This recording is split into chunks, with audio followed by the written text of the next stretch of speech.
good over here. Yeah.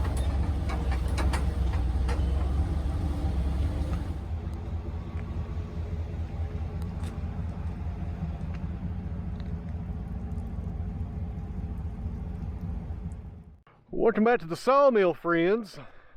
We got a lot going on today, and I'm not really sure how much I'm going to get done. I got some family obligations to take care of, but we'll get a start on this project. We may come back and finish it tomorrow. Let me show you guys what's going on. All right, friends, what we're looking at here is the newest addition to the sawmill, and I don't think it even has a name yet. This is a prototype. I believe they've made 1 or 2 of these so far. And this will go at the back of the sawmill right beside the operator station. And when we take it up there in a few minutes, it'll kind of make sense to you guys what it's for.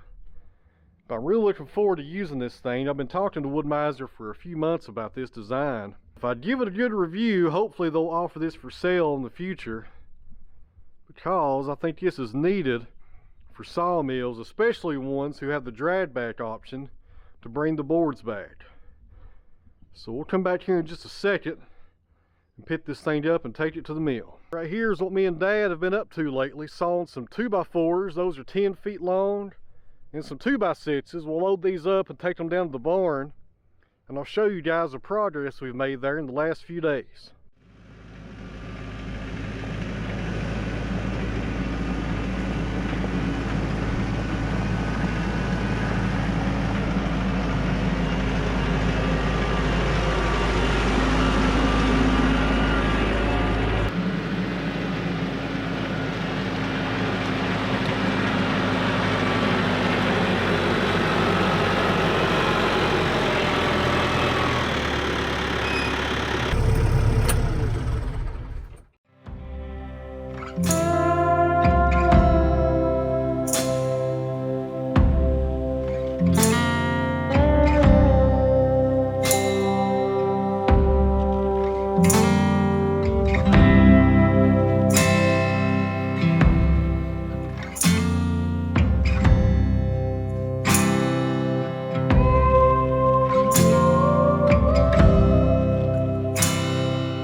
Friends, a quick update here on the timber frame.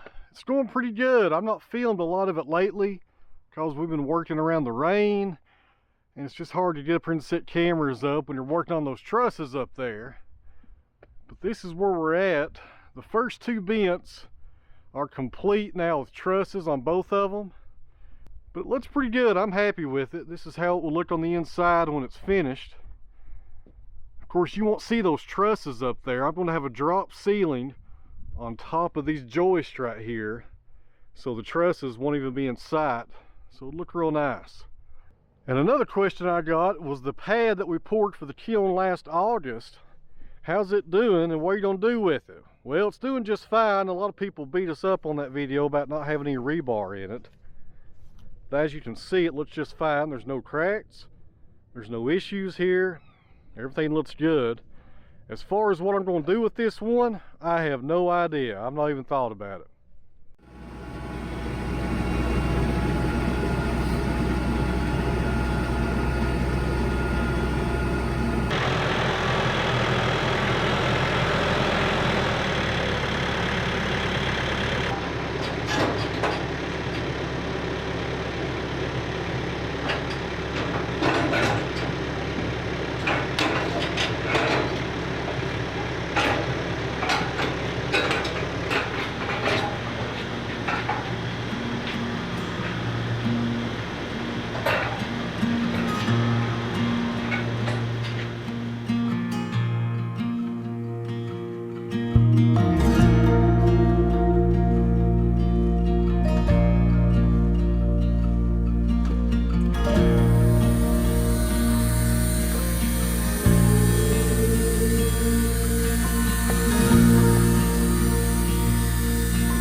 last night I installed this table and I had some issues with it, and that's why you guys saw my buddy come over here and do some grinding on it. And what happened was it was hitting this hydraulic box right here. This angle iron was a little too thick on the bottom, and it was hitting the box and keeping it from being at a proper level, and also making it rest right on this box. It's not doing that now. I don't want any pressure on the hydraulic box at all. Right now we got it positioned just perfect. Let me show you guys what we cut off of it. So here's the piece that we had to remove, and it's pretty thick steel actually. It's probably almost 1/4 of an inch right there. And that right there was what was causing this table to not sit properly. And like I said yesterday when we started this video, guys, this is a prototype table. You know, we're just trying to work out some bugs with it. And other than this right here, I think it's good to go now. It's positioned correctly. It's not lying on the hydraulic box. It's right below this ramp right here, which is important, so when the boards come back, they'll hit this and fall onto it. I guess I should explain what this is, guys. I'm getting kind of ahead of myself. This is an outfeed table, and its main function is to catch boards as the drag back arm brings them back here on the sawmill. Before, when I was bringing them back, it would hit the ramp and then kind of crash down onto the hydraulic box. It didn't damage it. This hydraulic box is extremely heavy duty. You can sit on this thing. But I didn't like that. You know, there's not a lot of room for it. The boards will teeter on the back right here, and this table right here is going to make it ideal for me just to stack boards on as they come off the mill, or somebody's here off bearing, a place to grab them from, not have to worry about them teetering on this hydraulic box. We won't use this a whole lot today based on the timber we're doing. We're doing 8/4 slabs, and I don't like pulling back slabs because they can really bust up your grain when they crash into something like this, or they come off that drag back arm. But we will use it for displaying slabs, so it's going to get a lot of uses, guys. I'm really happy to have it. And once we get the buds worked out of it, I'll probably talk to Wood-Mizer and tell them what I like and what I don't like, and maybe they'll offer this for sale in the future. If you got an LT70, it comes with these tables right here, but if you have an LT40 or an LT50, both those sawmills have the drag back arm feature. You need a table back here for the boards to come down into. It's just something you need to have. It would make for a really good design if we could get this finalized and offer it to other guys who run similar sawmills. What are you doing? Oh, got the big guy up here today. Petted to death. I don't know why they're so petted. Petted to death. Let's take a look at what we're sawing today, guys. Something I've never sawed before. Something pretty special on the sawmill today. Osage orange. I have never sawed this stuff before. In fact, around here, the largest osage I've ever found was about 3 inches in diameter. You don't see a lot of this stuff around here. Last week when Jeremy was down here from Karen Creek up in Ohio doing the concrete pour, he brought us this timber. And we was going to saw it up while he was here, but we just ran out of time. Had a lot of stuff going on in those 2 days. So this timber is about 6 feet in length. The diameter down here facing you guys is 12 inches. Down the far end it's about 14 inches. So we've got a little bit of a taper to work with. This log curves just a little, but other than that, it's not too bad. Got limited knots going on. Got a limb coming out the top right here that Jeremy must have missed. It's okay, Jeremy, we'll take care of it though, bud. We're gonna knock this off with a chainsaw real fast before we start sawing into it. Osage orange is extremely dense. This stuff is harder than hickory. It's really rot resistant. Has a lot of good properties to it that makes it excel at being like axe handles, chisel handles, accent woods, inlay, stuff like that. Stuff where you don't want a lot of color, but you want just a little bit, like a bow tie. Osage orange will do well for you just based on the color, and you guys will see that color here in just a minute. That is not a brand new blade on the sawmill. This stuff is harder than hickory. Even though it's not a large timber, I may have trouble with it and have to do a blade change. We'll have to wait and see what happens on that.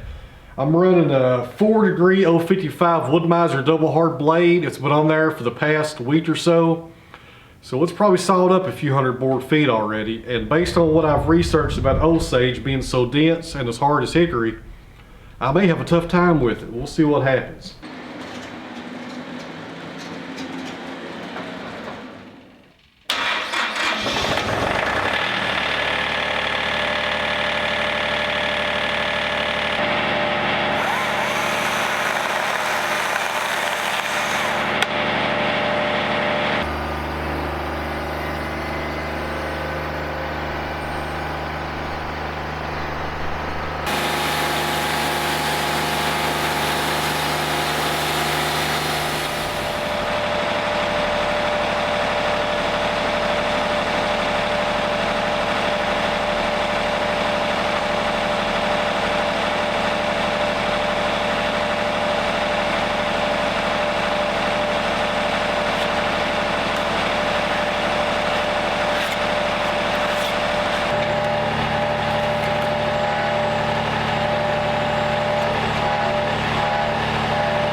friends, that went okay. I think I'm ready for a new blade though. That second cut, I had a hard time getting through it down here on the other end.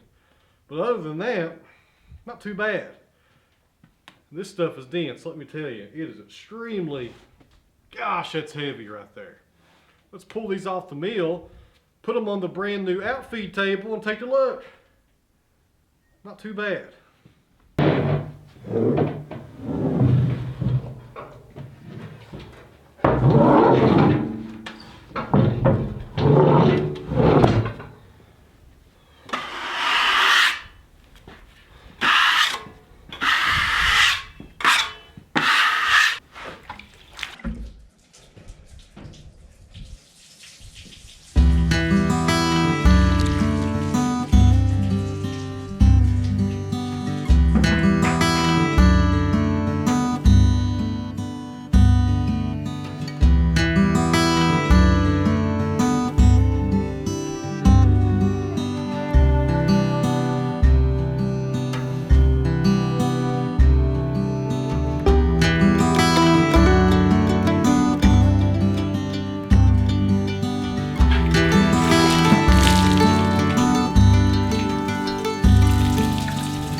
Osage orange. My buddy, I don't remember his name. That's pretty bad, ain't it?